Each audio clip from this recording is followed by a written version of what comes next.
اصلاحي ګرین امن جرګې طرفه د ټمبر اسوسیشن د ټولو غړو طرف نه د خپل ادبي شاعرانو ادیبانو د ملکن ادبي کلتوري جرګې طرف نه زه او د خپلو صحافیانو وروڼو د دې ټولو سوشل میډیا والا د الکترونیک میډیا د فرنټ میډیا د دې ټولو غړو شکریه ادا کوم چې زه کله سوچ وکړم نو زما په خیال د ملکن دغه نه راواله تر شرګړه پورې ده خو چې کله هم داسې خبر راغلی ده نو زما په خیال سره یا پکې تاسو په میدان ولاړ یا زموږ د ملګري په میدان ولاړ دا ټمبر والا او دا ټمبر دا اصلاحي ګرین امن جرګې والا او دا پښتونخوا والا او دا شاعران دي یا دا په میدان ولاړ نو نن ته بیا چې کومې ستونزې راپېښې دي د پښتنو د خاورې په حواله د قام په حواله باندې نو زما په خیال سره زه خو دلته کې بلا سیاسي پارټۍ دي خو د هغوی چې کوم رول دی کوم کردار دی نو زه تر دې حده پورې دغه کوم چې خلک څه خو کوي په دې حده پورې چې کله د پښتنو په مسلې نو زما په خیال سره د دې نه هغه خواران ټول بې خبره دي هېڅوک داسې په دې خبر نه کړي چې په دې ملک څه روان دي سبا په دې ننني حالاتو کې د پښتنو د سباوون څه دی د هغوی د سباوون دپاره د هغوی تګ لار څه ده پکار ده دا پکې نشته دی چې هغه په دې باندې خبرې وکړي او خلک راغونډ کړي نو څنګه یو مجبوري جوړه شوله دلته کې هغه وخت هم د پښتونخوا ولسي تحریکه دا خښته کېښوده دا بنیاد یې کېښوده دا اقدام یې وکړو دا قدم یې واخیست چې لګیا دي د ټولو پښتنو په سطحه چې څونه قامي پارټۍ دي هغه دا وایي چې دا د رایو شي او دلته کې یو لویه جرګه دې وکړي ځکه چې نن پښتانه لګیا دي چې امریکې دلته کې د جهاد په نوم کوم جنګ په افغانستان کې شروع کړی و چې دا دلته کې طالبان راغلي او دهشتګرد راغلي نن یې د هغوی سره خبرې شروع کړې او د افغانستان چې کوم نماینده حکومت دی چې هغه 92% دی نو هغوی دوی ته پټ ورته بلکل هغوی دا ټاوټ دي او کوم چې طالبان دهشتګرد دي چې د هغوی څه نمایندګي هم نشته په افغانستان کې هغه د افغانستان نماینده د امریکا ورسره خبرې کوي او هلته کې لګیا دي کوشش کوي چې دلته کې بغیر د هغوی د مشورې نه بغیر د پښتنو سلا نه هغه رالي هلته کې حکومت ورته حواله کړي نو دا زما په خیال سره که داسې صورتحال کې د پښتنو مشوره دې پکې نه وي د پښتنو د سباوون دپاره دې پکې د تګ لارې تعین نه شي د هغه ځای د افغان حکومت دې پکې نه وي د هغه ځای د افغان قامي جرګه دې پکې نه وي د دې ځای د پښتنو قامي جرګه دې پکې نه وي او دوی دغه مشري کوي دغسې جرګې د هغوی سره کوي نو دا زما په خیال سره دلته کې یو بل دویم پراکسي وار ته خاوره او زمین ځمکه وارول دي او پښتنو ته یو بل دویم جنګ ور په غاړه دی ځکه چې امریکې به اوسه پورې به دې باندې د لاکونو پښتنو وینه توی کړه بلا قربانۍ پې ورکړئ بلا خاوره د پښتنو تباه کړل معاشي لحاظ سره سماجي لحاظ سره سیاسي لحاظ سره او نن هغه لګیا دي هغه دغسې حکومت هغوی ته حواله کوي نو دا د بغیر د افغانستان د حکومت د مشورې نه د هغوی د مشاورت نه زمونږ د دې پښتنو د مشاورت نه دا بغیر دا لوبه دوی کوي نو دا د امریکې خپل کردار چې کوم دی چې هغوی د په ورسه کې میلاو شوی دی د هغه لوبوي او لګیا دی بل غرض دپاره د خپل غرض دپاره د پښتانه بیا په یو څوک بټ کې وراشي نو د دې دپاره پښتونخوا ولسي تحریک د ډاکټر سید عالم په مشرۍ کې هغه ورځ هم په پېښور کې په پرس کلب کې یو غونډه را جوړه کړې وه چې یاره دلته کې دی د پښتنو یو لویه جرګه را غونډه شي او د سبا د خپل سباوون د تګ لاره دې وټاکي چې زموږ په دې حالاتو کې زموږ دپاره به څه کول پکار دي د دې د شاعرانو له دانشورانو له سیاستدانانو له ډاکټرانو له وکیلانو له استادانو له تاجرانو له ځان ته یو لاره خوښه کړي ځان ته پکې یو خپل مقام تعین وکړي د دې لپاره نو دې لپاره هغوی دا کولی چې یاره یو غټه پارټي زموږ په اداره کې نشنل پارټي دی دوی سره به هم رابطې کوو مشر پو خان دی محمود خان دی چې یاره دا ټاس دوی په خپل سر دا ذمهواري والي او په شریکه باندې دلته کې د پښتنو یو جرګه جوړه کړي خو دا ده چې دلته کې دا کار د هغه چا کار دی چې دانشوره طبقه ده نو چې موږ دلته کښېنو نو نشنل پارټۍ نه زموږ دا یو ګیله کېږي چې ستاسو سره کم د وزرو کم د الوت خلک دی افراسیاب خټک دی لطیف لالا دی دغه قسمه دغه خلک دی ستاسو سره دا ستاسو د سیاسي وینګ سره تړلي خلک دی چې د دوی په وزرو باندې تاسو الوت کوئ د دوی په وزرو د دوی د فکر په وزرو تاسو خلکو ته دنیا ښیئ هغه خلک تاسو د پارټۍ نه ښې بې بدې وباسئ نو د دغې خلکو خو د پښتنو په خاوره باندې یو غټه مبارزه کړې ده د پښتنو لپاره هغوی غټې قربانۍ دي نو کم از کم دا نظریاتي خلک دی دوی ځان ته راټینګ کړي دا د دې نه وباسي نو او لطیف لالا خو داسې یو سړی دی چې زما په خیال سره هغه هر چا ته قابل قبول دی په ملکن کې خلکو ته قابل قبول دی د بونیر خلکو ته قابل قبول دی د سوات خلکو ته قابل قبول دی د جنوبي اضلاع خلکو ته قابل قبول دی هغه د هر چا لالا دی د هر چا لیډر دی د هر چا مشر دی په هغه باندې خو هر چا سترګې خوږېږي نو چې دغسې یو سړی هم دوی د ځان سره نه پرېږدي زما په خیال سره دا خو بیا زموږ دا شک پیدا کېږي چې کله په دې خاوره د پښتنو په خاوره داسې څوک را پیدا شوي چې هغوی د خپل خاورې په خپله خاوره د خپل تاریخ په تسلسل کې د خپل وطن د خپلواکۍ او د وسایلو او د خپلو بنیادي حقوقو خبره کړې ده، په هغوی باندې د وخت حکمرانانو مختلف الزامونه لګولي دي یا پې د هغوی بړیسو لګولي دي. نو که زما په خیال دا لطیف لا باندې په ده خو نه د باندې داسې هېڅ څه د په لمن ته داغ نه ښکاري، نو چې د سزا څه ده چې دې ایمل ولي د پاټۍ نه ویسته. موږ د دې غندنه کوو، موږ دا وایو چې افراسیاب غونته سړی، لطیف لالا غونته کې سړی، داسې قام پرست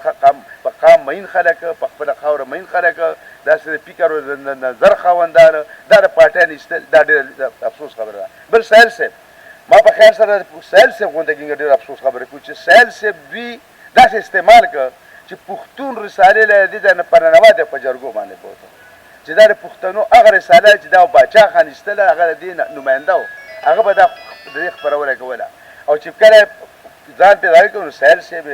بیخي بې بدې بغیر څه دغه نه دغه ځای نه رادیکه کړه. نو دا د پښتنو شاعرانو ادیبانو سره هم یو ذاتي وکړو چې د پښتنو یو نماینده شاعر، یو نماینده دانشور، یو پوهه هغه هغه ځای چې هغه لګیا و د کار سړی و، بې دغه ماضي لرله، یو مبارزه وه، یو دغه وه. نو مونږ دا خبره کوو د نشل پارټۍ د قیادت دا اپیل کوو چې کم از کم تاسو هغه خلک په خپلې سینې ته رانږدې کړئ چې هغه په قام میني، په وطن میني، د فکر خاونداني، سوچ خاونداني، د نظریې خاونداني. نو دا شی تاسو کوئ، دا مطلب دی په تاسو څنګه شکونه پیدا کېږي چې تاسو د چا په جنډه لګیا کار کوئ، د پښتون په نوم باندې بیا لګیا د چا په جنډه کار کوئ، د پښتنو نوم دی خو پښتنو ته مخلص نه دا د لګیا چې پښتنو ته کومې ستونزې ورپېښې دي دې ته خو تاسو لګیا د دې قلا دې ته او له تاسو شته قلا نه خښتې وباسئ او غورځوئ دښمن ټوپک ته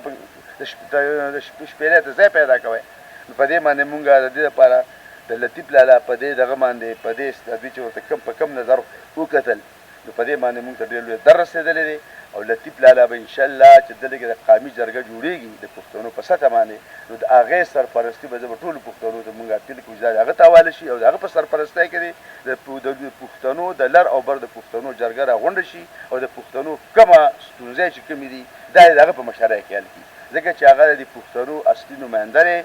افراسیاب خټک هم د یو سوچ او د یو فکر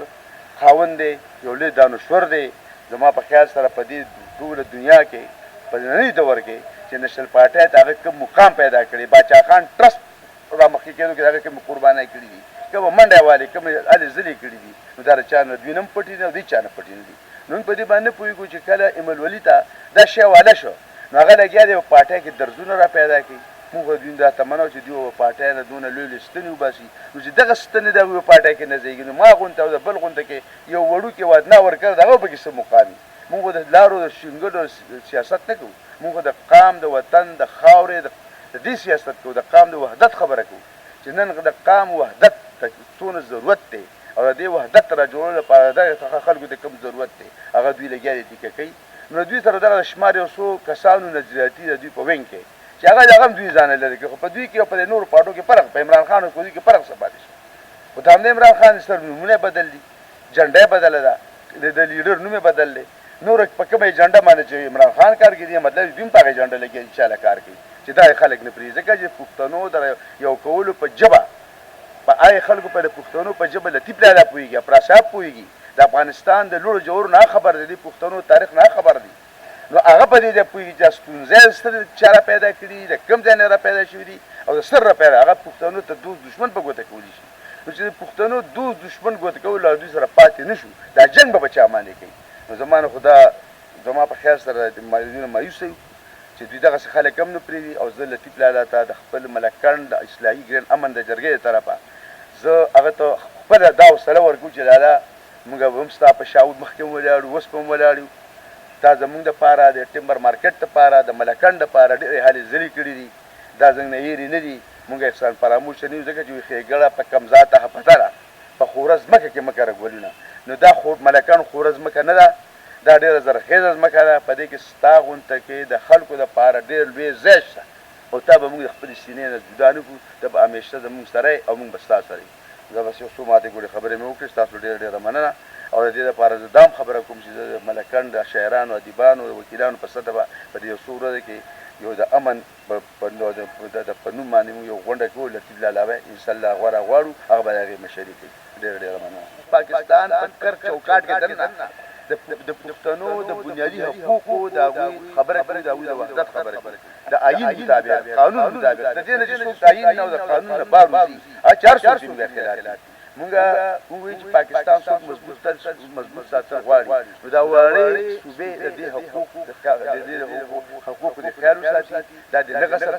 د ژبې د کلتور د ثقافت د دې پوره مرسته وشي د وسایلو په دې د دې خیال وساتي زما په خیال په سټیج باندې دا خبره چې لطیف لالا او د افراسیاب لیسونه کوي یا د دانشوران څومره دوی کوي نو دا په یو پاټی کې بل دا څوک نه کوي نو زما په خیال کې زما خدای دغه چېرې دې د شاته ماته سره دوی په شاته خبره ښکاري دا زه خپل ما خپل رایه راځه ولې چې داسې خلک چې خبرې خاوندان پښتنو د ټول دشمن په ګوته کوي او تی وباس نو بل سره څوک چې پښتون دغه دشمن ګوته کوي دا ستاسو دشمن دا خبره خو شو بل دا څه ونه پوهېده دا تمه یو بیا پکې مې افتخار لګیا دی زما د هغه نه دا تمه ده د دې لګیا اوس زه پوهېږم دا خو پکې دي پوهان هغوی دوی شاته کې لګیا دي باچاجي سپورټ سنټر څښاکوټ چېرته چې تاسو ته میلاویږي بیټ بال ریکټس ټراوزرې شټونه ټرافیانې او شیلډونه او هغه هم په هول سیل ریټ د څښاکوټ درګې او خوشه لوبغاړو دپاره د سپورټ سامان با اعتماد سنټر باچاجي سپورټس اینڈ سکول یونیفارم سنټر صاحبزاده مارکیټ څښاکوټ بازار موبایل نمبر 0345931928 03441123 468